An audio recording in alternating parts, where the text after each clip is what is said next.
The Polyverse presents an excerpt from Symbiote. Midwatch. Nighttime at Kittery Naval Shipyard was always a pain, yet it was even more exacerbating when one drew the dreaded midwatch. At night, nothing happened. The stillness was so deafening for those who stood guard, many had gone mad. This night, not even a breeze wished to stir. The ever-present 10-pound seagulls had long since retired for the evening. Their source of food, scraps from the shipyard workers, never worked past sundown. The birds just nested in cranes or floated sound asleep on the water. Outside the edge of a recently flooded dry dock, a berthing barge bobbed lazily in the calm night. This large white box was never truly stable, causing many to get seasick, even in port. Bright white lights illuminated the waterline from the outside, but inside, only blood-red floorboard lights cast an eerie glow on the interior. Slowly, the barge rover made his way to the bunk of the relieving petty officer of the watch. This berthing was a cramped room, with coffin-sized bunks stacked 3 high on both sides of the short corridors, stretching like knurled wings from the central aisle. The rover stepped with a purpose down the last cross aisle. "82 Hanover," he whispered loudly as he struck the thick blue fabric of the middle bunk of this set with the end of his flashlight. "Hanover, watch in 30 minutes." After a few more tries, the rover took a deep, calming breath and eased the curtain open. He didn't know if he was relieved or frightened, but Hanover was not snoozing soundly in the bunk like he'd expected him to be. Instead, Hanover was already making his way through the barge. Hanover's dark hair was buzzed close so that he didn't ever have to worry about keeping it in rags. His digital blue camo was clean and serviceable. His 5'11" frame was at once weary but ready. While not bulky like Schwarzenegger, his lean yet muscular frame was enough to put shame to most. He was not one to play politically correct. Instead, he was a fan of just saying what needed to be said, keeping it real, so to speak. Don't think that attitude had not gotten him in trouble on multiple occasions. The eerie moans of the barge following the motion of the water accompanied him as he navigated the box, more for memory than being able to see. To say the midwatch was tedious would be to put it mildly, but there were some benefits, among which were not having to worry about having the duty officer making rounds, or some kind of stupid drill or stuffy VIP wanting to check in on progress. This night in particular was even more prodigious. "Hey Hanover," HM2 Vanessa Hutchington greeted him at the bottom of the stairs that led up to female berthing. "Looks like we drew the short straw again, huh?" The compartment was an atrium that led towards the chow line in the front of the barge quarterdeck to the left, the female berthing up the stairs, the male head or bathroom was towards the aft, and the rest of the barge was to the right. Barges were never laid out with any kind of logic in mind, but his mind was now focused on the wondrous woman walking up behind him. Even if she didn't announce herself, he could never miss her. "Yes, lucky us," he replied, measuring his voice to be neutral as they went forward towards the galley. Vanessa was easy on the eyes. She had long dark hair that was always in a tight bun, except when she was on the midwatch with Hanover. Then it was just a simple ponytail. He did tell her that he liked that look better. Despite the god-awful hour, her eyes were bright and energetic. She had awakened extra early to be sure to look as good as she could. She had even decided to put on some makeup for him. Blue blush was against regs, but it did contrast well with her brown eyes. Women were amongst the few forces of nature that Hanover couldn't understand at all. While he enjoyed her company, more so than any other person he had ever met, his first and only relationship had been fraught with failure and heartache. He couldn't trust himself with anyone, ever again. Though she had to switch with Cora to get this watch, Cora had been trying to leave early tomorrow and wanted to be fresh, Vanessa hated everything about this watch. Except Hanover. Not that she thought Hanover would care that HMCS Sweeting had taken over as duty corpsman so that she could help out a friend. This was the only time she could talk to him and he would really respond. From the first time they met, during his onboarding physical of all things, she knew he was something special. She followed as contentedly as possible under the circumstances with a smile, just in case, to the galley. The mess decks were, surprise surprise, empty.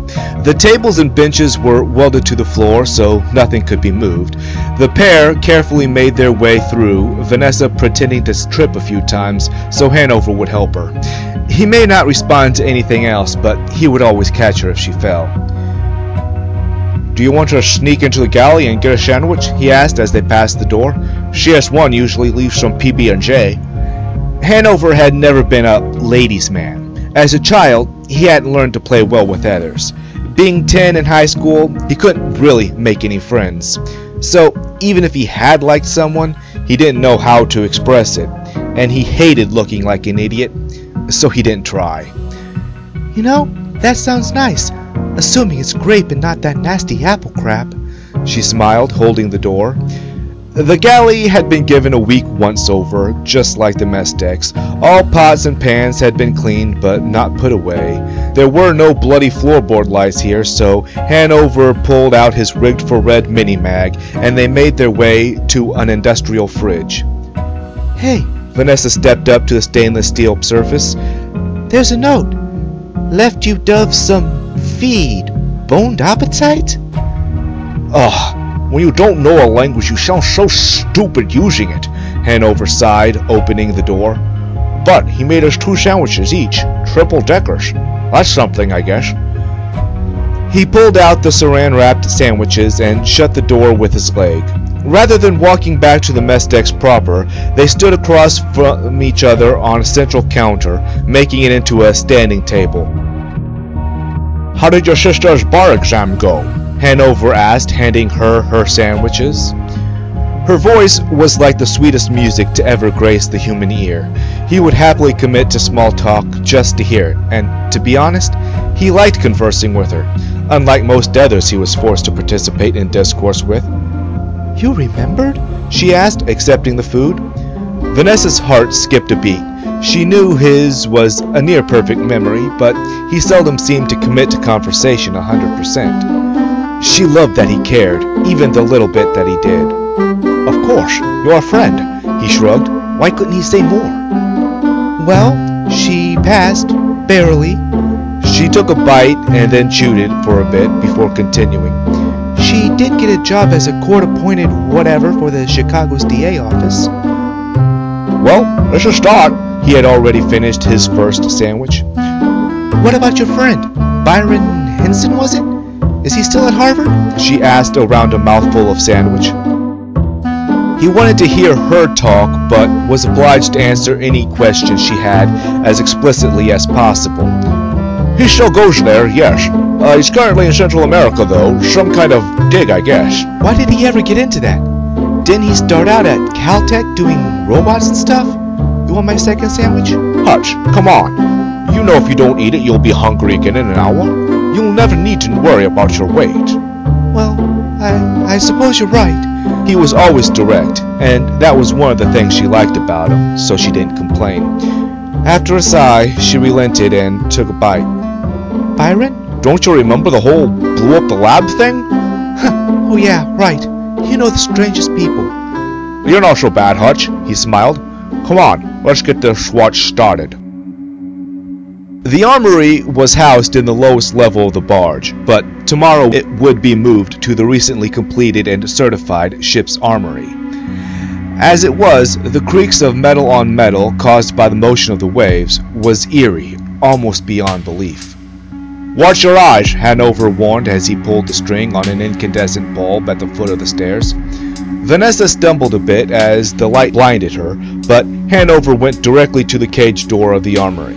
The armory cage was, as expected, locked, dark, and apparently empty.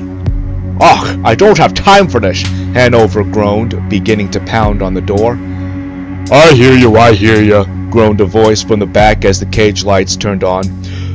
"Let's just get this over with." Gunner's mate 2nd Class Gary Carpenter hadn't shaved in a few days. It was Saturday after all, and the duty chief did not care so long as turnovers happened on time. But it did look a bit odd because he kept the top of his head clean shaven. He grumpily opened the weapons ready locker and pulled out the weapons check binder. "You know, you don't have to bang on the door when you get down here, Hanover. If you want to sleep in, you can always give me the keys," Hanover shrugged, putting on a gun belt. Gary pulled out an M9 pistol from the weapons ready locker, barely glanced at the serial number as it was the same every time, noted it in the binder, and checked it for clear. Weapons assignment was a relatively simple activity. First, the new watchstander would put on their gun belts, then the gunner's mate would pull out a clear and safe weapon, verify the serial numbers, write it down, and provide it to the oncoming watchstander, then provide the magazines for the watchstander to put in place in the magazine well of the gun and spare slots in their gun belts, then repeat for all standards, and reverse for relieving of a weapon. Simple, but many a sailor had been burned by the process and busted in rank. "Throw it out your ass. Your serial number is 846593. 846593 it is." Hanover verified the serial number and placed the weapon in the clearing barrel. "Slide forward, mag in, safety on." Technically, he was supposed to wait for instructions, but all three wanted this done as quickly as possible, and they all knew the routine by heart. As they still were in the shipyards, they did not have to worry about rifles, so the turnovers were quick. In short order, they were all decked out and heading towards the quarterdeck, and Carpenter was fighting the urge to go back to sleep. He had to take the weapons off the off-going watchstanders too, after all. After making their way up multiple ladder wells, the pair emerged from the top of the barge. The crisp air hit their faces and the brisk sea spray kind of invigorated them. The shipyard was dark and quiet. The halo of Kittery's lights hovered over the water in the distance. Slowly, the clouds drifted over the stars. "Kind of inspiring, isn't it?" Vanessa asked, sliding closer as they stalled at the top of the ladder well. The urge to get closer to her was near impossible to ignore. He didn't want to appear too eager, so he inhaled quickly and deeply through his nose. "I'm just glad we're getting out of the yards next week. This is ridiculous." He strolled off quickly. "We're just relocating to Newport News yards for final checks. Baby steps, Hanover, baby steps." She chuckled coyly as they made their way across the barge roof to the boat's gangway. The ship towered above the barge, the lights beyond creating an odd halo, an almost impressive aura of might and power. This was the Tesla, LPDN 56. She was the newest and highest tech ship in the U.S. Navy's fleet. The ship was home to a mini-reactor, larger than a small apartment but smaller than was standard, and it was state-of-the-art. It was the first significant redesign of a naval nuclear reactor since the legendary Hyman G. Rickover perfected the submarine reactor some 30-odd years prior. The government was understandably eager to get this ship of the line out into the world. While no corners were cut, the ship, the first to be made with a modular mindset, was going to be completed far faster than an equivalent ship. Once the hull was made and put together, it could be outfitted with any number of discrete packages that could be built in tandem, increasing the versatility of this wondrous craft. The gangway from the barge to the ship was on the top of the barge and went into the side of the ship through a hatch that could be closed and become almost seamless. Though there was not a lot of wave action, Vanessa still pretended to stumble a bit. Without thinking, Hanover automatically caught her, carefully avoiding the bosoms that she was trying desperately to get him to touch. "Careful, Hutch. We still need you to pretend to guard our ship." He steadied her and let go quickly and moved on. "Yeah, it's all pretend with you, isn't it?" she sighed, grumpily falling into step behind him. "What are you getting at?" He raised an eyebrow and turned around. "Never mind," she sighed, pushing past. "Come on, Motes and Gibson will be waiting." The confirmation that women made no sense helped a little as he shook his head and moved to catch up. They entered the ship and quickly passed through the waterlock into the ship's cavernous vehicle transport bay. Currently, the space was as empty as a ballpark parking garage in the off-season. Words, footsteps, even breaths echoed off the many metallic surfaces. The lights were bright white LEDs, and they flooded every corner of the haze-gray interior. Side by side now, Vanessa experimentally brushed Hanover's hand as they made their way around the central wall that would divide the bay if needed. He did not shy away. He almost never did. She grabbed his hand, and he acted as if nothing was amiss. But he also said nothing. "Oh, why do we have to put the quarterdeck on the other side of the ship?"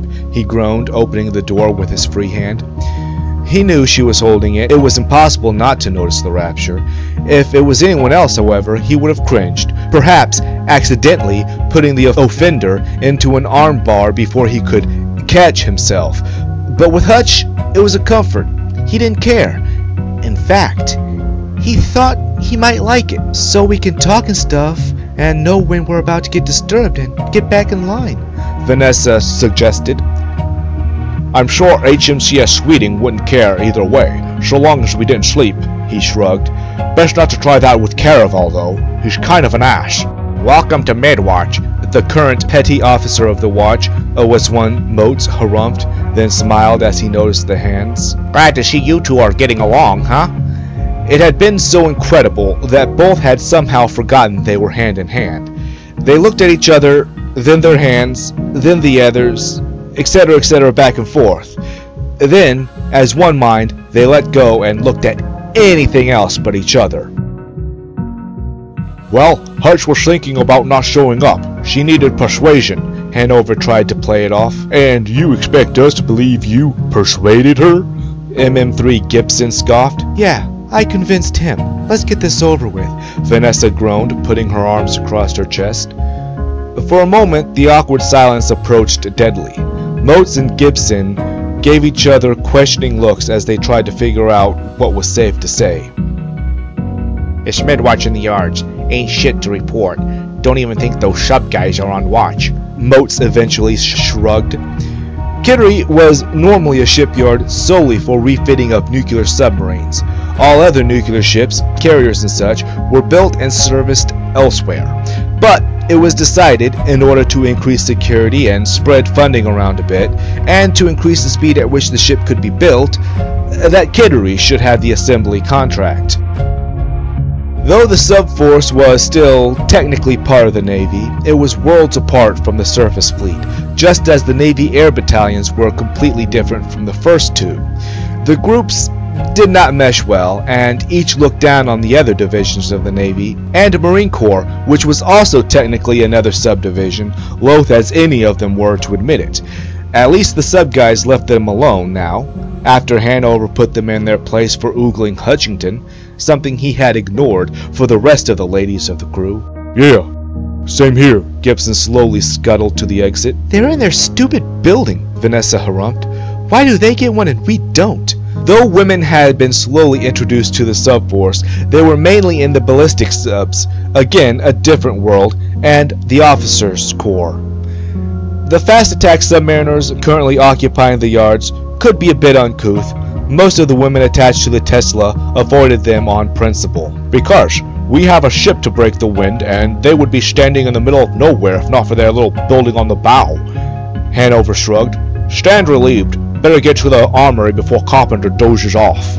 "Yeah, let's get out of this shit. Let the lovebirds have their nest." The relieved left quickly and shut the door. "Sorry you had to hear that lovebird stuff, Hutch. You know they just kid."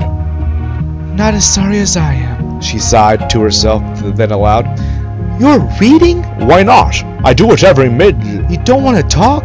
"I am more than capable of reading, listening, talking, and keeping watch all at the same time." He glanced at her. "Is there a problem?" "No, I guess not," she sighed, knowing the battle was lost. "What you reading this time?" "Von Braun's Lost Walk, as compiled by Einstein." "It's in German."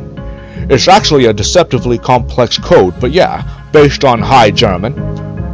Where did you get it? She hoped, feigning interest would lure him out. It was a gift from a friend. That Beverly girl. You like her, don't you? She sighed, defeated. Beverly Hinson is a well-educated, smarter-than-super genius sociopath whom I'm quite certain killed her parents, as well as an untold number of others that have crossed her or were merely involved in dogfighting rings. She also holds multiple PhDs in numerous fields. He shrugged. So no, I don't like her. I fear her. You have a better shot than she does, Hutch, sang the last experimentally. Despite herself, the last comment made her smile. Thanks. I really mean it. We hope you enjoyed this presentation of an excerpt from Symbiote. Stay tuned for more exciting programs from the Polyverse.